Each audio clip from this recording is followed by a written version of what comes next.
Miss হবে না আপনার পছন্দের টিভি শো। দেখুন জি5 অ্যাপে একদম ফ্রি। দাদা আমার খারাপ লাগছে, খারাপ লাগছে।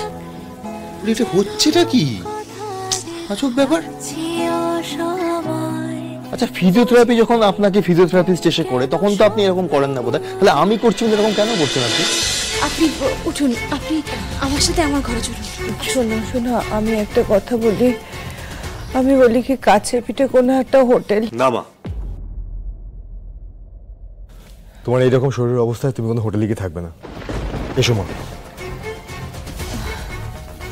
এরকম ওঠো। ছেলে মানুষে করিস না বাবা।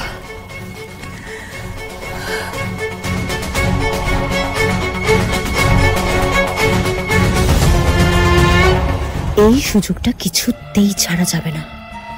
বড় মামির কাটা ঘায়ে মলম লাগিয়ে ব্রেন ওয়াশ করতে হবে।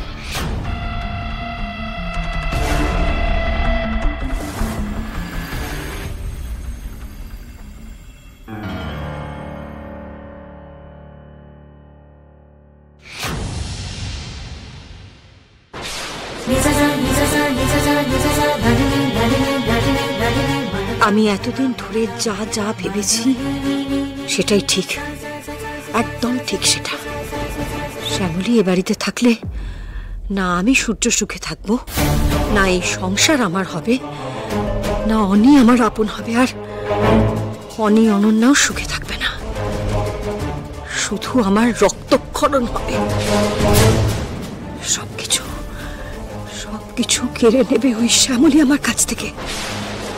ওকে চিরতরে এই বাড়ির থেকে দূরে সরিয়ে দিতে হবে, চিরতরে। কি হলো মা? কিছু না মা, মা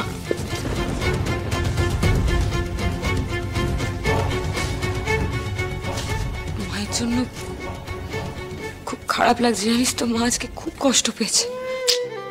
ঠিকই বলেছ, চারিদিকে এত কষ্ট দুঃখ, আমার আর ভালো লাগছে না। একটু থ্রিল লাগবে, হ্যাঁ একটু থ্রিল লাগবে। রোহিণী, আজই ডাকাতিটা করি। না না, আমি একটা কথা কিছুতে আপনাকে বোঝাতে পারছি না যে আমার এই এরিয়ার মধ্যেই চাই, না হলে আমার অসুবিধা হয়ে যাবে। প্লিজ একটু দেখুন। হ্যাঁ হ্যাঁ হ্যাঁ, আচ্ছা ঠিক আছে ঠিক আছে, আপনি পাঠান, পাঠিয়ে দিন। এই তো ওই কথা হলো যে বাড়ি দেখাবে রেন্টে মায়ের জন্য, কিন্তু শ্যামলী আমার না একটা ব্যাপারে কিছুতে মন থেকে সায় দিচ্ছে না। মানে দেখুন, আমাদের এতগুলো ফ্ল্যাট থাকতে মাকে একটা ভাড়া বাড়িতে নিয়ে গিয়ে তুলবো। স্যার আপনার মনের অবস্থাটা আমি বুঝতে পারছি, কিন্তু আপনাকেও তো আপনার মায়ের মনের অবস্থাটা বুঝতে হবে, তাই না? উনি তো স্পষ্ট বলে দিলেন যে এই জোড়া বাড়ি বা মল্লিকদের বিষয় আসার সঙ্গে উনি কোনোভাবেই যুক্ত থাকতে চান না। তাই মল্লিকদের কোনো বাড়িতে উনি থাকবেন না, উনি তো বলে দিলেন। না কিছুতেই বোঝাতে পারছি না মাকে যে আমি তো বলছি না যে সারা জীবন এখানে থেকে যাও, আমি বলছি যে কদিন ট্রিটমেন্ট হবে সেই কদিন অন্তত। বুঝতে পেরেছি স্যার, কিন্তু এই আত্মসম্মান ব্যাপারটা না বড় গোলমেলে ব্যাপার। দিনের শেষে যত যাই হয়ে যাক, মানুষ চায় নিজের কাছে অন্তত পরিষ্কার থাকতে। আর তাছাড়া সবাই যেভাবে ওনার সঙ্গে ব্যবহার করলেন, ওনার হয়তো মনে হয়েছে যে ভাড়া বাড়িতে গিয়ে থাকলে অন্তত ওনার সম্মানটুকু বাঁচবে। বুঝতে পেরেছি। ঠিক আছে শ্যামলী, আমি তাহলে এখন বেরোচ্ছি, কয়েকটা লিড পেয়েছি আমি। ওই ছেলেটা আসবে, ওর সঙ্গে কয়েকটা বাড়ি দেখে আসছি। আরে কি আপনি একা যাবেন কেন? চলুন আমি আপনার সঙ্গে যাবো। আপনি কোথায় যাবেন? এক সেকেন্ড, আপনার তো ফিজিওথেরাপির লোক আসবে। স্যার ওই ফিজিওথেরাপির লোক বলতে মনে পড়লো, উনি ফোন করেছিলেন। উনি বলছিলেন যে আজ কোন কাজে ফেঁসে গেছে, আসতে পারবেন না। কি ফিজিওথেরাপির লোকটা আসবে না? তাহলে অন্য কাউকে পাঠাতে হবে ওকে। আর এই দরকারি কথাটা আপনি আমাকে কেন বলেননি? আরে বাবা ঠিক আছে, এটা নিয়ে আবার ঝামেলা শুরু করবেন না, চলুন আগে বাড়ি দেখে। না না শ্যামলী, এক সেকেন্ড। এই সারা জীবন ধরে সবার জন্য চিন্তা করেন, নিজের শরীরের কথা প্লিজ একটু ভাবুন। আপনি এত বড় একটা ইম্পর্টেন্ট কথা আপনি আমাকে বলেননি কেন? ভুলে গেছিলাম, মানে একটু আগেই ফোন করেছিল, এত তালগোলে আমি ভুলে গেছিলাম। আপনি চলুন, আপনার ফিজিওথেরাপি আমি করব। মানে কি? এই যে মায়ের শরীর খারাপের সময় সারা রাত্রি ধরে আপনি হসপিটালে ছিলেন, তার জন্য পায়ের কি অবস্থা হয়েছে আপনি একবার নিজের কষ্টের কথা কি নিজে ভুলে যান আপনি? আপনি চলুন, আর একটা কথা আরে বলবেন কি না। মুশকিল আপনি স্যার? আসুন, আপনি আপনার ফিজিওথেরাপি আমি করবো। করতে হবে না স্যার। না, কিচ্ছু হবে না, আপনি আসুন। কি যে করেন না আপনি বাচ্চাদের মতো। বাচ্চাদের মতো করছি? সেই তো, আমি তো বাচ্চাদের মতো করছি। আপনি এত বুদ্ধিমানের মতো কাজ করছেন। বসুন আপনি চুপ করে এখানে, একটু পিছিয়ে বসুন। হসপিটাল থেকে ছাড়াতেই ডক্টর কি বলেছিল? রোজ ফিজিওথেরাপি করাতে হবে আপনাকে। মনে নেই আপনার? সে তো মনে আছে, কিন্তু কোনো কিন্তু নেই শ্যামলী। আপনাকে কিভাবে ফিজিওথেরাপি করতে হবে আমি সেদিন খুব ভালো করে, ডক্টর যখন আপনাকে ফিজিওথেরাপি করছিল আমি খুব ভালো করে দেখেছি। আমি করে দিচ্ছি। পায়ে হাত দেবেন না প্লিজ, পায়ে হাত দেবেন না। পায়ে হাত দেবো না? তো পায়ে হাতটা না দিয়ে ফিজিওথেরাপিটা করবো কি করে? কি ম্যাজিক হবে নাকি কোনো? তা বলে আপনি পায়ে হাত দেবেন?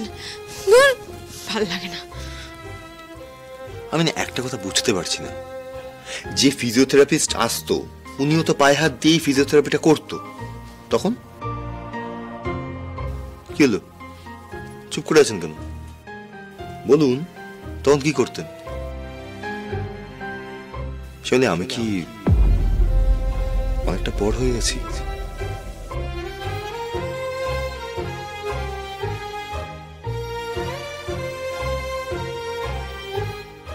আমি কি এইটুকু?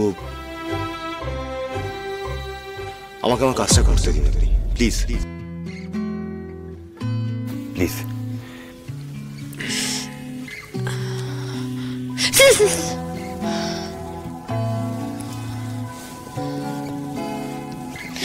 আমার খারাপ লাগছে, খারাপ লাগছে। এটা হচ্ছেটা কি আজব ব্যাপার?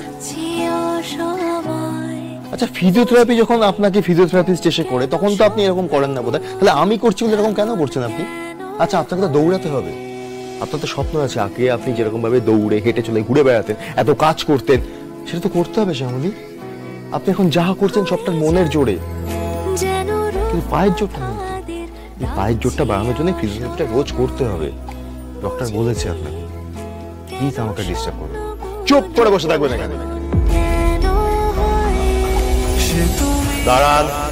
এত অল্প কথায় বুঝিয়েছো আমায়, সে তুমি জেলে অন্য আলো জ্বালিয়েছো আমায়। ছুঁয়ে দিলে ছুঁয়ে দিলে ছুঁয়ে দিলে মুখ পোড়ার এসেছে, কোন গোপনে মন ভেসেছে, কোন গোপনে মন ভেসেছে, কোন গোপনে মন ভেসেছে, কোন গোপনে মন ভেসেছে।